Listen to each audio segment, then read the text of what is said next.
Now welcome to another lightning response video where I'm going to try to answer a few questions here today. I have been getting a ton of them lately, so thank you so much for that. I appreciate it, and I feel bad I don't get to more of them.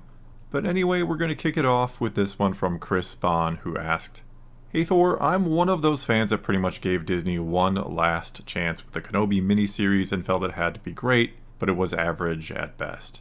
It deeply burned me and no longer call myself a fan of Star Wars, sadly. I haven't consumed a single piece of Disney Star Wars content since then. Now, I did watch the Boba Fett show and, like everyone else, thought it was terrible. I had hoped it would have a similar tone to The Sopranos or The Dark Knight, where it would be significantly darker than any other Star Wars content put out but not rated R or TVMA. Clearly, Disney is too scared to take any risks with their storytelling. In your opinion, of all the shows or even movies, which one suffered the most without taking any risks? Also, in detail, what risks exactly would you have liked to see?"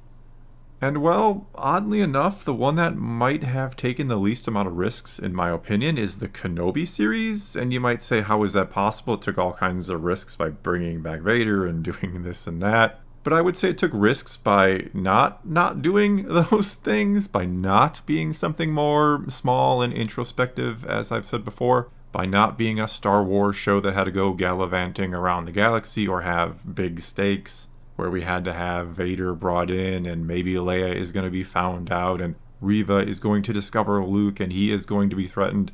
And I think not doing anything like that, doing, again, something smaller scale, maybe it is even just a local problem that Kenobi has to deal with. Maybe the Hutts are doing something to the people of Tatooine that he has to decide. Is he going to maybe out himself to protect the innocent?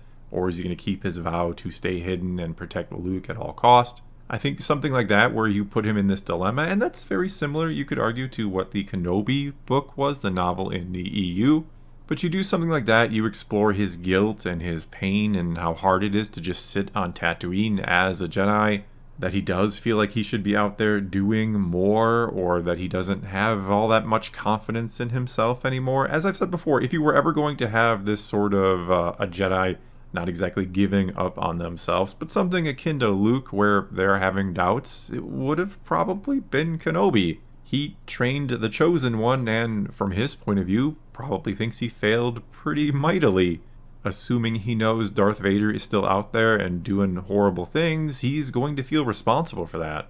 Now, you might argue that might make him want to go out and challenge Vader, but he does have this responsibility to Luke at the same time, so there are so many things you could have played around with in a show that doesn't have to, again, go gallivanting around the galaxy. And so, again, oddly enough, by doing those things, by having him go all over the place, I think you didn't take any risks with the show.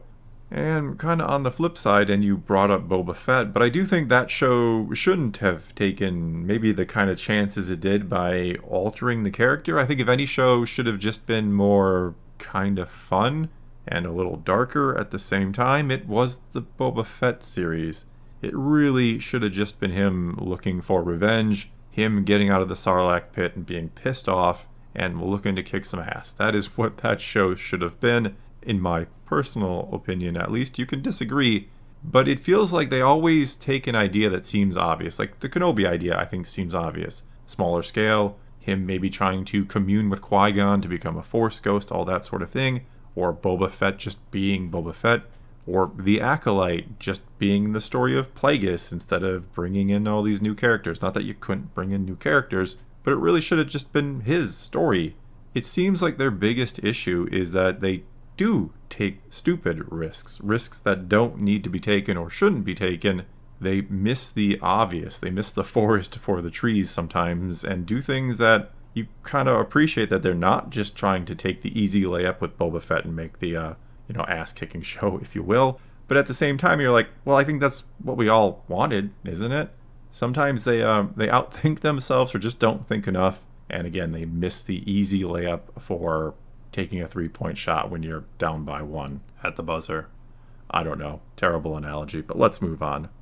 All right, and now we got 2 questions, and I'm kind of going to merge into one, starting with this one from Malik Carson, who asked, "Hey Thor, I believe one of the biggest reasons why the sequel era never really took off is because Disney never let it be the only focus of Star Wars. I was born in '95, and ever since I was a child, Star Wars itself was just the prequels. There were no movies, no TV shows, and very little video games that even mentioned the OT. It was all focused on Anakin. The same never happened with the sequel era. We always doubled back to the OT era or the prequel era. The sequels never got a chance to be the only thing that was Star Wars. That one then goes along with this one from David Dilks, who said, "Hey Thor, I always thought one of the big mistakes Disney Star Wars made was not having Snoke appear in Rogue One and Solo. To me it just seemed like he was only written to exist in the sequel trilogy. Your thoughts?" Okay, so first of all, I don't know that the biggest problem with the sequels was that they didn't focus enough on them, or that there were other things coming out at the same time that weren't involved with them or kind of elaborated on them, you could say. I think there were obviously some serious story issues, but I do think you still make a good point, and it goes along again with that second comment where I love Rogue One. I think it was a great movie. It's, in my opinion, the best of the Disney Star Wars movies by a pretty wide margin. But it was a really odd time to do that movie right in the middle of the sequel trilogy. You would have really thought, especially the way, say, The Force Awakens ends with all of these big mysteries, you would have really thought the next movie, this independent solo movie, anthology movie, whatever we want to call it, would have maybe addressed one of those mysteries. And Snoke could have certainly been the one you chose. We didn't have to have Snoke a Star Wars story per se, but certainly we could have had a movie that featured him or maybe somehow explained his backstory without it being the focus of the movie. Maybe you do make Rogue One, but put him in there, though I think that feels a little awkward or kind of on the nose, if you will. But I think something set in the sequel era instead of Rogue One, and I'm trying to say this without the benefit of hindsight, knowing how well Rogue One did and how good it was, but in all reality, they really should have done something else with that movie that tied into the sequels, and really focused on the time period instead of dragging people all over the board with the time period. Even Solo, which comes out shortly after The Last Jedi, really should have been a tie-in movie to some degree. A standalone film that also had some kind of implications to the sequel trilogy. I'm not saying it should have just been like a filler or here's the explanations for all of these things. It certainly should have been its own movie, but connecting it to the sequels, having it closer in the time period. Again, we know the sequels didn't end up great now, but back then it seemed like that would have been a much, much better idea. Okay, and now let's move on to this question from Tomted Andy, who asked, "Hey Thor, following the topic of the current video," and I think he's talking about yesterday's video, "maybe it isn't a problem with Lucas or Disney, maybe it is a broader problem of big corporations trying to make big bucks. For example, Rings of Power, another beloved franchise, is getting ruined by another big corp. Then there was Fantastic Beasts, aka Harry Potter franchise. In a chase of the big buck, a quite interesting and appealing world of magic was ruined. What do you think?" And I mean, as I kind of talked about yesterday, I certainly understand it's a business. You can't just make movies for the love of it and have them lose money and continue to lose money. Not saying that they would lose money, but certainly they have to make money. They do have the fiduciary responsibility to their shareholders, basically meaning it is their job to make money for the people who own Disney or whatever it might be, whatever big corporation it might be. The problem is, the issue I see is that you would think the best way to make the money would be to appease the people who are paying the money for this content, for Star Wars, for example. And I know casual fans, that average moviegoer, they probably, almost certainly, spend more money just because there's so many more of them than the hardcore fan.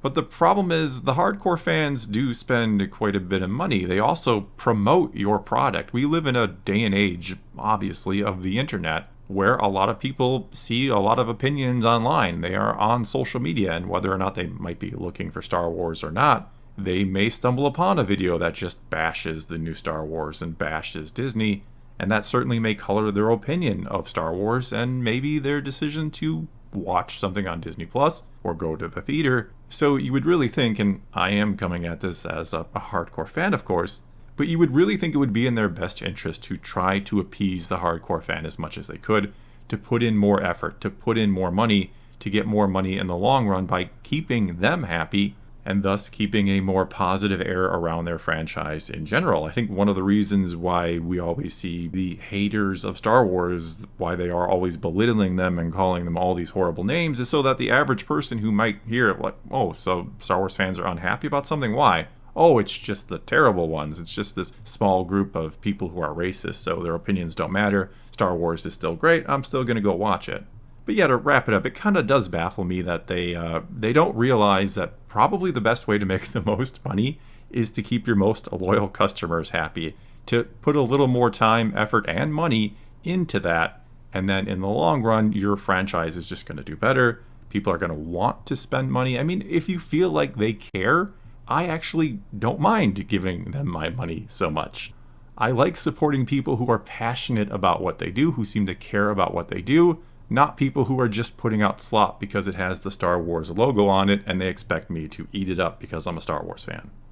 Alright, and let's do one final question, one that I think maybe kind of goes along with or even sums up all the other questions in a way, and it comes to us from our Nigum, and I'm probably butchering your name, my apologies, but they asked, "Hey Thor, do you think Star Wars will ever return to its past glory ever again? If someone who actually cares about Star Wars lore replaces Kathleen Kennedy, can Star Wars still be back on track after the mayhem caused to the fandom and the continuity?" And as much as I would love to just say yes to that question and wrap up the video and move to the outro, I don't know that it's possible to ever fully recover. I think Star Wars, once upon a time, a long time ago, in a world that is right here, I think it had this mystical or mythical status once upon a time. I think there was a time way back when it was new where everybody just kind of loved Star Wars. There weren't really a ton of complaints. Now, no, of course, not everybody loved it and people did complain about it, but it did kind of have this air of being something really special. And I think for a lot of different reasons, especially in the Disney era where we get so much of it, I don't think it has that special feeling anymore. I think a lot of people just kind of look at it and, like we've been talking about, they see a mega corporation like Disney cranking out content, trying to make money, and it's lost something. Now, could it ever be really good again? Could they get the right next president of Lucasfilm to replace Kennedy? Could they get more people in there who really just want to make the best Star Wars, who maybe aren't so worried about other things? I think so. I mean, I think it could be great again. I just don't know that it'll ever recover fully from this. I don't think it ever feels the way it felt to some fans before all of this, or maybe from when they were a kid. And as I always say, I always root for Star Wars. I do hope, even with Disney owning it, and I'm not a big fan of Disney just in general, but even with them owning it, I do hope they can get back to glory to some extent. I do hope it gets better.